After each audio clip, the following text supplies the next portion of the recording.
নাজেহাল অবস্থা ইসরায়েলেরও। দখলদার ভূখণ্ডটিতে একটি ইরানি ক্ষেপণাস্ত্র সরাসরি আঘাত হেনেছে মধ্যাঞ্চলীয় গ্রাম এশতাউলে। হামলায় আহত হয়েছেন বেশ কয়েকজন, ধ্বংস হয়েছে বেশ কিছু ভবন। এছাড়া চুপ করে নেই লেবানন। গেল ২৪ ঘন্টায় জায়নবাদী ভূখণ্ডে ২৫০টি রকেট ছুড়েছে হেজবুল্লাহ।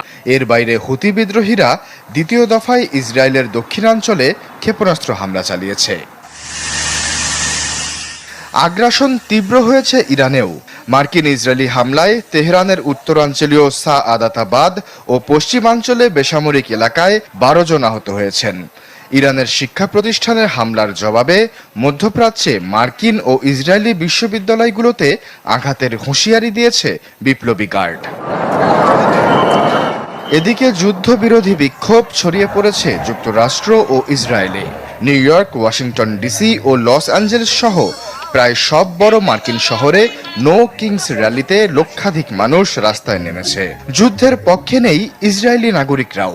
তেল আবিবে ধর্মঘট থেকে ১৫০০ বিক্ষোভকারীকে ছত্রভঙ্গ করেছে পুলিশ।